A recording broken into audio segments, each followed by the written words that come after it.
नमस्कार. सारांश बुक मराठीमध्ये तुमचं सर्वांचं स्वागत आहे. नमस्कार. आज आपण एका मला वाटतं आंतरराष्ट्रीय बेस्ट सेलर पुस्तकाबद्दल बोलणार आहोत. बरोबर. Ikigai, the Japanese secret to a long and happy life. हो, हेक्टर गार्सिया आणि फ्रान्सिस मिरालेस यांचं हे पुस्तक. आणि हे फक्त जास्त जगण्याबद्दल नाहीये, बरोबर. तर आनंदाने आणि एका उद्देशाने कसं जास्त जगायचं याबद्दल आहे. लेखकांनी जगातल्या अशा एका जागेचा शोध घेतलाय जिथे लोक 100 वर्षांपेक्षा जास्त जगतात आणि तेही आनंदाने. हो, आणि त्या शोधातून त्यांना एकच शब्द सापडला, बरोबर. इकिगाय. हा शब्द ऐकायला थोडासा गूढ वाटतो, पण याच शब्दात दीर्घ आणि आनंदी आयुष्याचं रहस्य दडलंय असं लेखक म्हणतात. तर आज आपण हेच रहस्य उलगडणार आहोत आणि फक्त पुस्तकात काय आहे हे नाही, तर या जपानी संकल्पना आपल्या आजच्या धावपळीच्या आयुष्यात कितपत लागू होतात यावरही बोलूया. उत्तम. मग सुरुवात इकिगाई या शब्दापासूनच करूया का? हो, नक्कीच. इकिगाई हा एक जपानी शब्द आहे. त्याची फोड केली तर इकी म्हणजे जीवन. अगदी. हे ऐकायला खूपच गहन वाटतं. म्हणजे आपलं जगण्याचं कारण कसं शोधायचं? पुस्तकात यासाठी एक सोपा मार्ग दिलाय, तो वेन डायग्राम. हो, त्यात 4 प्रश्न आहेत. एक म्हणजे तुम्हाला काय आवडतं, दुसरं तुम्ही कशामध्ये चांगले आहात, तिसरं जगाला कशाची गरज आहे, आणि सगळ्यात महत्वाचं, तुम्हाला कशासाठी पैसे मिळू शकतात. जिथे या 4ही प्रश्नांची उत्तरे एकत्र येतात, तो तुमचा इकिगाई. बरोबर. ही चौकट आपल्याला विचार करायला लावते. पण इथे एक महत्वाचा मुद्दा आहे. ही 4 वर्तुळं म्हणजे काही चेकलिस्ट नाहीये. हो, मला हाच प्रश्न पडला होता. कारण हे कागदावर मांडायला खूप सोपं वाटतं. हो ना. पण प्रत्यक्षात ज्या गोष्टीसाठी आपल्याला पैसे मिळतात ती गोष्ट आपल्याला आवडेलच असं नाही. किंवा जी गोष्ट मनापासून आवडते कदाचित जगाला त्याची गरज नसेल. मग हा संघर्ष खूपच वास्तविक आहे. आणि लेखकही हे मान्य करतात की हा काही एका दिवसात सापडणारा खजिना नाही. अच्छा. ही आयुष्यभराची शोधयात्रा असू शकते. अनेकांना त्यांचा इकिगाय नोकरीत नाही तर त्यांच्या छंदात सापडतो. कोणी वीकेंडला बागकाम करतं, कोणी चित्र काढतं. म्हणजे इकिगाय फक्त तुमच्या कामापुरता मर्यादित नाही. अगदी बरोबर. महत्वाची गोष्ट ही आहे की तुमच्या आयुष्यात अशी एक तरी गोष्ट हवी जी तुम्हाला पूर्णपणे गुंतवून ठेवते. आणि याच विचारातून निवृत्त न होण्याची संकल्पना पुढे येते, नाही का? हो. आपल्याकडे रिटायरमेंट म्हणजे काय, तर काम थांबून आराम करणं. पण जपानमध्ये तसं नाहीये. अजिबात नाही. जपानमध्ये रिटायरमेंट या अर्थाचा शब्दच नाहीये.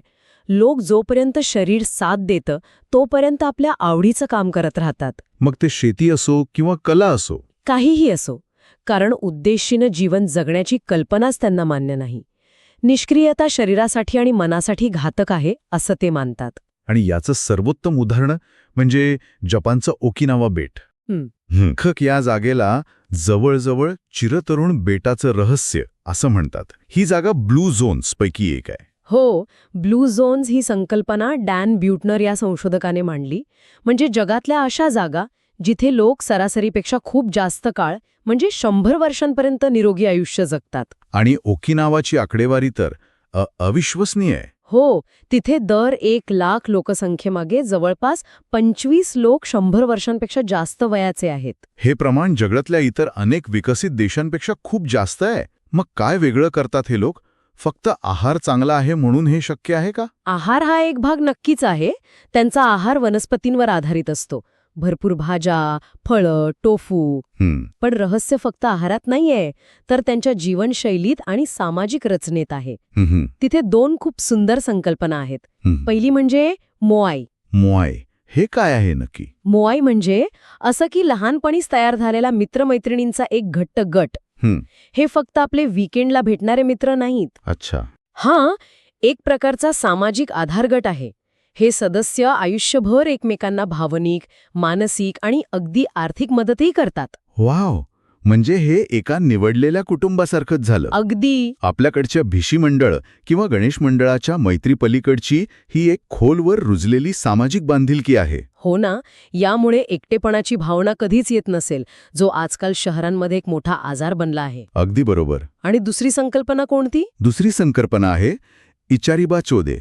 इचारिबा चोदे. हो, ही एक म्हण आहे जिचा अर्थ आहे एखाद्याला एकदा भेटलात तरी त्याला भावासारखं समजा. अनोळखी लोकांशी सुद्धा आपुलकीने आणि आदराने वागण्याची ही वृत्ती त्यांच्या समाजात खोलवर रुजलेली आहे. म्हणजे एक स्पष्ट उद्देश, जो की इकिगाई आहे, सकस आहार, नैसर्गाच्या जवळ असलेलं जीवन आणि सगळ्यात महत्त्वाचं म्हणजे हे घट्ट सामाजिक संबंध. बरोबर. या सगळ्या गोष्टी मिळून त्यांच्या दीर्घायुष्याचा पाया तयार करतात. यातल्या काही सवयी तर आपण लगेच अवलंबू शकतो असं वाटतं, जसं की तो 80% नियम. हो, हारा हाची बू. हारा हाची बू. ही एक म्हण आहे जी जेवणापूर्वी किंवा जेवताना म्हटली जाते. याचा अर्थ आहे, तुमचं पोट फक्त 80% भरा. हे ऐकायला खरंच सोपं वाटतं, पण करायला खूप कठीण आहे. हो ना. विशेषतः जेव्हा आपल्या आवडीचा पदार्थ समोर असतो. पण यामागे एक शास्त्रीय कारण आहे, नाही का? हो, नक्कीच. आपलं पोट भरल्याचं सिग्नल मेंदूपर्यंत पोचायला साधारण 20 मिनिटं लागतात. आणि तोपर्यंत आपण गरजेपेक्षा जास्त खाऊन टाकतो. बरोबर. 80% खाल्ल्याने पचनसंस्थेवरचा ताण कमी होतो, शरीराला ऊर्जा मिळते आणि एकंदरीत वृद्धत्वाची प्रक्रियाही हळू होते असं मानलं जातं. आणि दुसरी सवय आहे सतत हालचाल करण्याची. म्हणजे ओकिनावामधले लोक काही जिममध्ये जाऊन वजन उचलत नाहीत. नाही, अजिबात नाही. पण ते एका जागी बसूनही राहत नाहीत. अच्छा. त्यांचं आयुष्यच व्यायामाशी जोडलेलं आहे. बागेत काम करणं, चालत जाऊन मित्रांना भेटणं, पारंपरिक नृत्य करणं यांसारख्या नैसर्गिक हालचाली ते दिवसभर करतात. यालाच इन्सिडेंटल एक्सरसाइज म्हणतात ना. म्हणजे व्यायामासाठी वेगळा वेळ न काढता तो कामातूनच साधला जातो. अगदी. लेखकांनी तिथल्या काही शतायुषी लोकांच्या मुलाखती घेतल्या आहेत आणि त्यातले धडे खूपच मार्मिक आहेत. त्यातला एक होता, चिंता करू नका. हो, एका 102 वर्षांच्या आजींनी सांगितलं, चिंता टाळण्याचा सर्वोत्तम मार्ग म्हणजे बाहेर पडा आणि लोकांशी बोला. ते म्हणतात, मन तरुण ठेवा, चेहऱ्यावर हास्य ठेवा. कारण चिडचिड केल्याने आणि चिंता केल्याने फक्त आयुष्य कमी होतं. बरोबर. आणि दुसरा महत्वाचा सल्ला म्हणजे मैत्री जपा. हो, हे तर खूप महत्वाचं आहे. अनेक वृद्धांनी सांगितलं की रोज सकाळी उठून मित्रांशी गप्पा मारणं, त्यांच्यासोबत चहा पिणं हेच त्यांचं सर्वात मोठं इकिगाई आहे. किती साधी पण किती महत्वाची गोष्ट ही. या सगळ्या सवयींमधून एक समान धागा दिसतो. ही लोकं प्रत्येक गोष्ट मनापासून करतात, त्यात पूर्णपणे रमून जातात. आणि इथेच मानसशास्त्रज्ञ मिहाय सिक्सेंटमिहाय यांची फ्लो ही संकल्पना येते. फ्लो म्हणजे ती मानसिक अवस्था जिथे तुम्ही एखाद्या कामात इतके घडून जाता की तुम्हाला वेळेचं, भुकेचं किंवा आजूबाजूच्या जगाचं भानच राहत नाही. बरोबर. खेळाडू मॅच खेळताना किंवा कलाकार आपली कलाकृती साकारताना अनेकदा या अवस्थेत असतात. आणि लेखक म्हणतात की जेव्हा तुम्ही तुमच्या इकिगाईनुसार काम करता तेव्हा फ्लोची अवस्था अनुभवणं खूप सोपं जातं. हो, कारण ते काम तुमच्यासाठी ओझं नसतं, तर आनंदाचा स्रोत असतं. पुस्तकात जपानमधील ताकुमी म्हणजे कुशल कारागिरांचं उदाहरण दिलंय. ताकुमी. हे लोक पिढ्यानपिढ्या एकच काम करतात आणि त्यात इतकी कुशलता मिळवतात की ते काम त्यांच्यासाठी ध्यानासारखं बनतं. झिरो ड्रीम्स ऑफ सुशी या माहितीपटातील शेफ जिरो यांचं उदाहरण आठवलं मला. हो, उत्तम उदाहरण आहे ते. ते वयाच्या 90ही रोज त्याच तन्मयतेने सुशी बनवतात. त्यांच्यासाठी सुशी बनवणं हे फक्त काम नाही, ती त्यांची साधना आहे. तेच त्यांचे इकिगाई आहे आणि ते त्यात फ्लो अनुभवतात. पण फ्लो अनुभवण्यासाठी तुम्ही झिरोसारखे महान कलाकारच असायला हवं असं नाही, नाही का? अजिबात नाही. लेखक म्हणतात की अगदी भांडी घासण्यासारख्या साध्या कामातही तुम्ही मायक्रोफ्लो अनुभवू शकता. भांडी घासताना फ्लो हे जरा जास्तच झालं. नाही, पण या मागचा विचार महत्वाचा आहे. मला वाटतं लेखकांना म्हणायचं आहे की कोणतंही काम लक्ष देऊन एका विशिष्ट लयीत आणि तक्रार न करता केलं तर ते कंटाळवाणं वाटत नाही. नेमका हाच मुद्दा आहे. कामामध्ये स्वतःला झोकून देण्याची ती वृत्ती महत्वाची आहे, पण आयुष्य नेहमीच फ्लोमध्ये जात नाही. बरोबर. अडचणी येतात, अपयश येतं. आणि अशा वेळी जपानची आणखी एक संकल्पना आपल्याला मदत करते, ती म्हणजे लवचिकता. 7 वेळा पडा, 8 वेळा उठा. अगदी. ही जपानी म्हण हेच सांगते. संकट तर येणारच, पण प्रत्येक वेळी त्यातून सावरून पुन्हा उभं राहण्याची क्षमता म्हणजेच लवचिकता. पण ही क्षमता येते कुठून? ती येते 2 गोष्टींमधून. एक म्हणजे तुमच्या आयुष्यात इकिगाई असणं. जेव्हा तुमच्याकडे जगण्यासाठी एक भक्कम कारण असतं, तेव्हा तुम्ही कुठल्याही संकटाचा सामना करू शकता. आणि दुसरी गोष्ट म्हणजे गोष्टींकडे बघण्याचा तुमचा दृष्टिकोन. आणि इथेच वाबीसाबी ही संकल्पना येते. वाबीसाबी हा शब्द मी ऐकलाय. याचा संबंध अपूर्णतेमधील सौंदर्याशी आहे, बरोबर? हो, जसं की एखाद्या तडा गेलेल्या चहाच्या कपातही एक वेगळं सौंदर्य शोधणं. पण हे जरा विचित्र नाही का? आपल्याकडे तर प्रत्येक गोष्ट परफेक्ट असायला हवी असा आग्रह असतो. आणि हाच फरक आहे. वाबी साबी आपल्याला शिकवतं की जगात कोणतीही गोष्ट परिपूर्ण किंवा कायमस्वरूपी नाही. प्रत्येक गोष्टीत काहीतरी उणीव असते आणि प्रत्येक गोष्ट बदलणारी आहे. हे सत्य एकदा स्वीकारलं की अपयशाची किंवा चुकांची भीती कमी होते. तुम्ही स्वतःच्या आणि इतरांच्या अपूर्णतेला स्वीकारायला शिकता. म्हणजे जीवनात आलेल्या तड्यांकडे म्हणजे वाईट अनुभवांकडे एक वेगळं सौंदर्य म्हणून बघायला शिकणं हे एक प्रकारचं मानसिक स्वातंत्र्य देईल. अगदी. आणि यासोबतच इचिगो इचिये ही संकल्पना आहे. इचिगो इचिये. हो, आणि माझ्या मते या पुस्तकातील सर्वात सुंदर संकल्पना आहे. याचा अर्थ आहे हा क्षण, ही भेट फक्त एकदाच आहे. ती पुन्हा कधीही परत येणार नाही. वाह! म्हणजे प्रत्येक क्षणाचं महत्त्व ओळखणं. आपण अनेकदा भूतकाळातल्या चुकांमध्ये रमतो किंवा भविष्याच्या चिंतेत असतो. आणि वर्तमान क्षण जगायचा विसरून जातो. हो. ही संकल्पना आपल्याला वर्तमानात जगायला शिकवते. मित्रांसोबतचा चहा, कुटुंबासोबतचं जेवण, प्रत्येक क्षण अनमोल आहे. कारण तो तसाच्या तसा पुन्हा कधीच येणार नाही.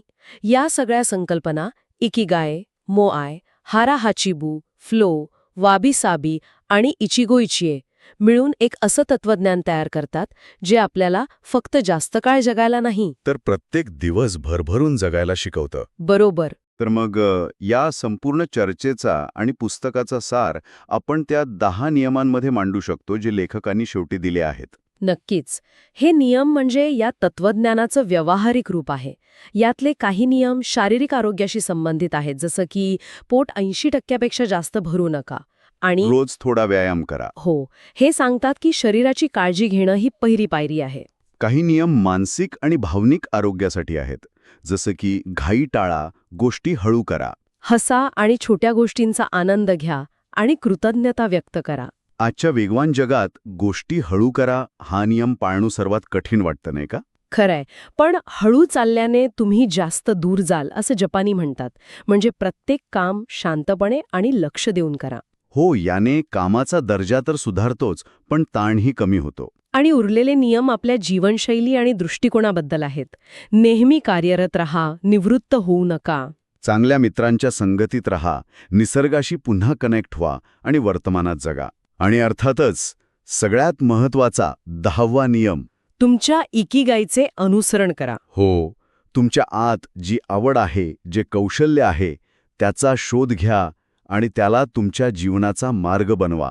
कारण शेवटी उद्देशपूर्ण जीवन हेच खऱ्या आनंदाचं आणि दीर्घायुष्याचं रहस्य आहे. खरंच, हे 10 नियम म्हणजे फक्त एका पुस्तकाचा सारांश नाही, तर एका संपूर्ण जीवनशैलीची मार्गदर्शिका आहे. तर आजची ही चर्चा संपवताना ऐकणाऱ्या प्रत्येकासाठी आम्ही एक प्रश्न सोडून जात आहोत. थोडा वेळ काढा आणि विचार करा, तुमच्या आयुष्यात अशी कोणती गोष्ट आहे जी करताना तुम्हाला वेळेचं भान राहत नाही? कोणतं काम आहे जे तुम्हाला ओझं वाटत नाही, उलट ऊर्जा देतं? कोणती अशी गोष्ट आहे जी तुम्हाला सकाळी अंथरुणातून बाहेर पडायला भाग पाडते, जरी त्यासाठी तुम्हाला पैसे मिळत नसले तरी? त्याचं उत्तर शोधण्याचा प्रयत्न करा, कारण कदाचित तीच तुमची इकिगाई असेल. सारांश बुक मराठीसोबत या सखोल चर्चेत सहभागी झाल्याबद्दल खूप खूप आभार. धन्यवाद. पुन्हा भेटूया पुढच्या पुस्तकाच्या अशाच सखोल विश्लेषणासोबत. धन्यवाद.